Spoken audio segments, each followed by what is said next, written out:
Well, welcome to Good News Wednesday.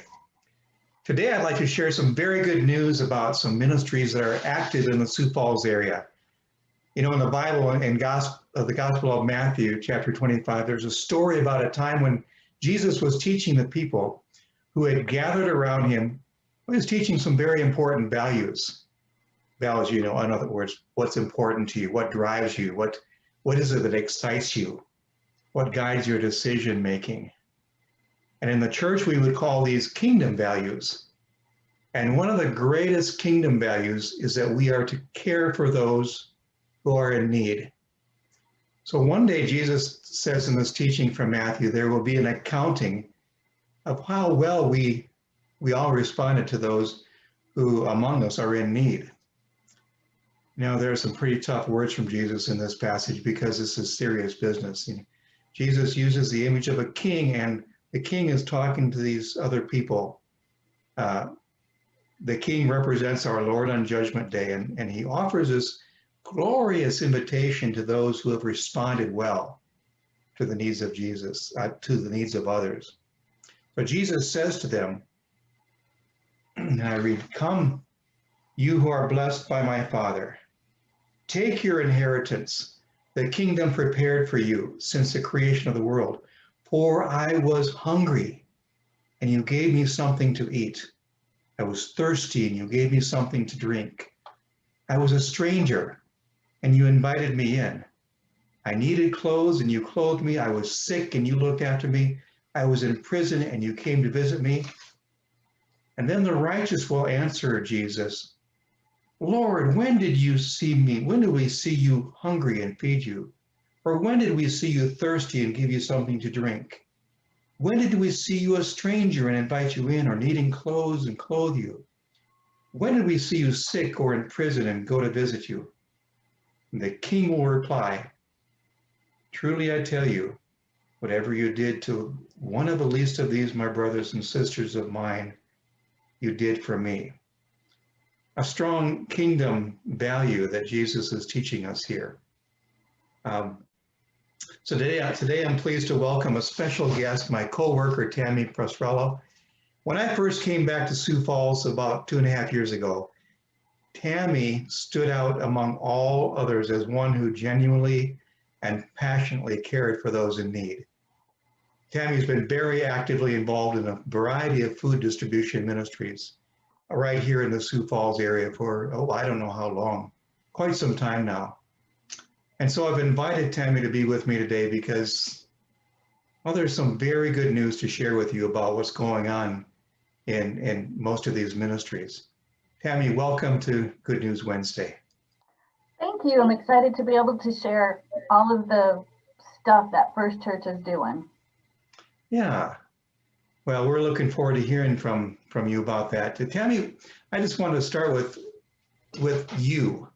What makes you so passionate about these caring ministries that you've been involved with so many years now?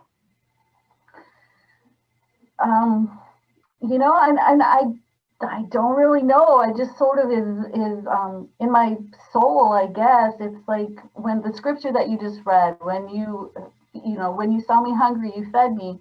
And it's like, to me, the most basic thing. One of the things I always think about, my mantra is just be nice.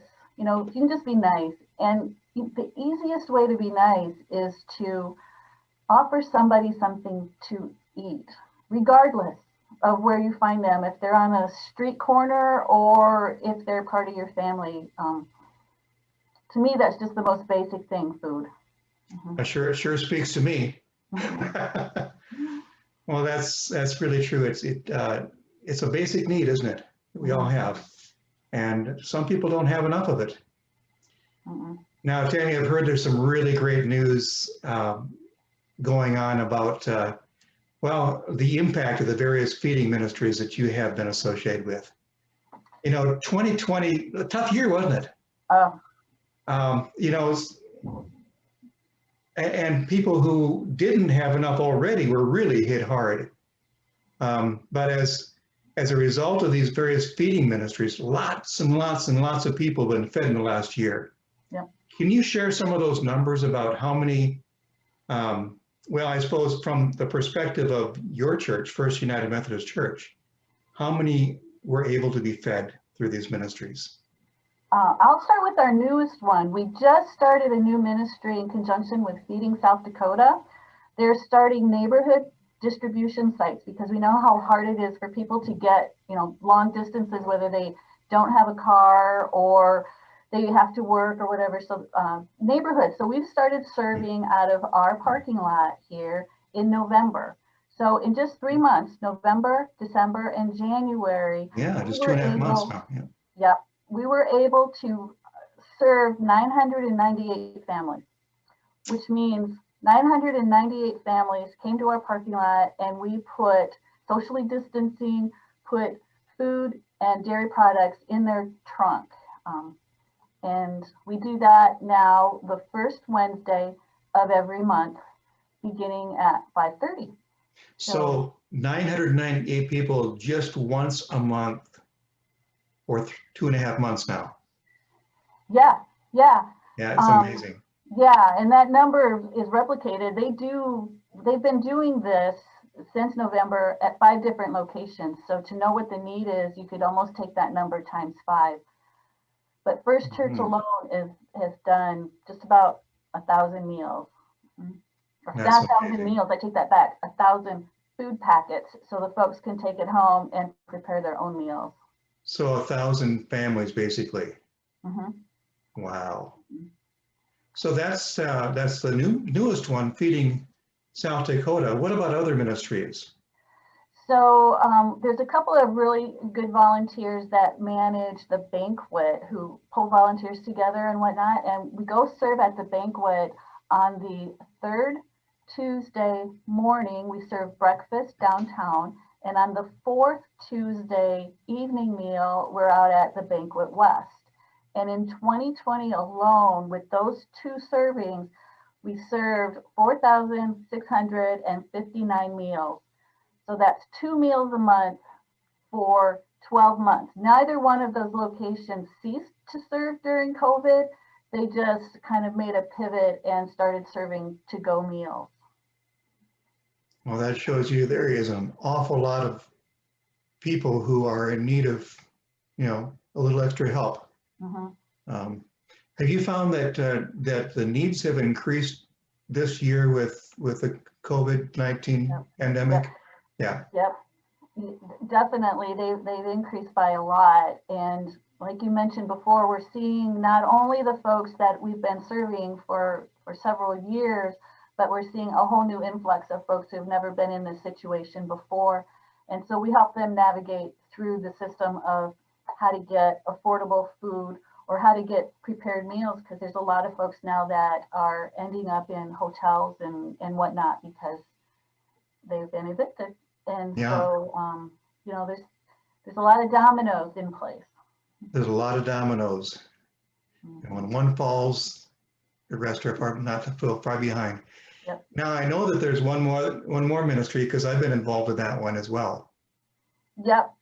We have the Night Watch ministry, which is a hot meal that is served out of a van. And First Church takes the van to Hayward Elementary School, which we know is in a food desert area and is a pretty low income area. And so First Church alone, serving 1 time a month, 4th Monday of the month, served 879 meals. And as you can attest to, Ron, a large majority of these were children. Yeah, most of them. That is really great to see that we're able to meet these needs. And I wonder, I've experienced that when you are involved in doing something like this, and like I said before, I've had the privilege of serving both the Night Watch and the banquet ministries. Number one, it's a lot of fun. And number two, it turns out to be a huge blessing in order to be a blessing to others. I wonder if there's a story or two about how being involved in this ministry impacts some of the volunteers. I was working out in the parking lot one really cold December night, putting food into boxes, and there was a lady standing next to me, and December, the country's not been in a great shape lately, and so there's been a lot of bad things in the news and a lot of distrust between people and just a lot of that going on. And we were standing there and it was cold and sparkly, and she just looked over at me and she says, doing stuff like this really gives me hope in the future, to see people pulling together to help each other. And that's what it's all about, just being nice and just pulling together and doing what we can, even if it's only for an hour, once a month, hour and a half.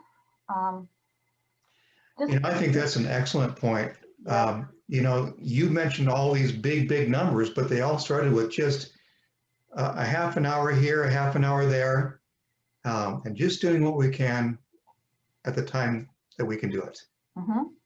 That leads me to a very important, unless there's another story you wanted to share. No, I'm ready for your next one. Yeah, well, I was just going to say, are there ways that listeners might become involved in these ministries?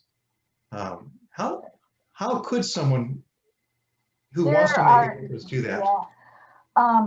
If you're a member of First Church, you are getting an invitation on a pretty regular basis to help serve in any of these ministries. But if anybody's listening that's not a member of First Church, we'll make sure and send out some links if you're interested. But look on our website, sfumc.org. You can find it there. There's something for everybody. So the Feeding South Dakota food distribution that happens out in the parking lot on the first Wednesday of the month is for entire families. We've had mom and dad and their kids come because you can all work together. And basically you're picking up a gallon of milk and putting it in somebody's trunk, or if you're dad, you're picking up the 30-pound box and putting it in the trunk.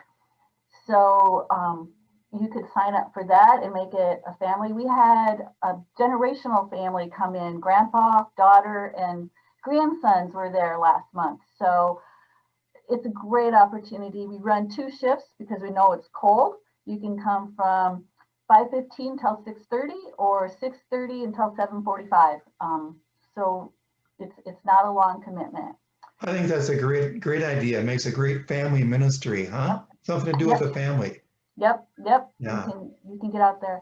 The Night Watch Ministry has 2 opportunities. One of the biggest ones, that of the 3 that we just talked about, that's the only one that we actually cook for. And so we cook for 100 people once a month. Next week we actually serve, we're having barbecues. We're trying to keep it simple.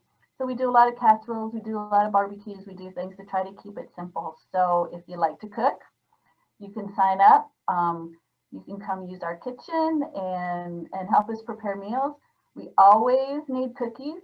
Cookies are always a big hit, not only at Night Watch in the banquet. If you want to make cookies at home and bring them, that's great. We ask that you put them in baggies so we can kind of get them all sealed up. So if you put 1 or 2 in a bag and seal them up and bring them, the banquet can serve close to 200 people every time it serves. So we're talking, 500 bags of cookies a month we could use. So there's no shortage there. Quite a variety of ways that people can help. And can people give money to this ministry as well if they're not able to help in person? Yep. Money is always taken. Feeding South Dakota, you can give directly to them. You could give to us and we can distribute it through there too. You can find an option to be able to do that on our website as well. And Tami, is it okay if I place these links in today's Please little do, interview? yeah. Sure. Okay. Yeah. Well, I am so pleased that that you've highlighted all these different things that we're doing to reach the needs of our community. It's really an important area, I think, of outreach. Thank you so much for being with us today on Good News Wednesday. And, thanks for having me. Yeah. Well, that does it for us on Good News Wednesday. And until next time, have a great week.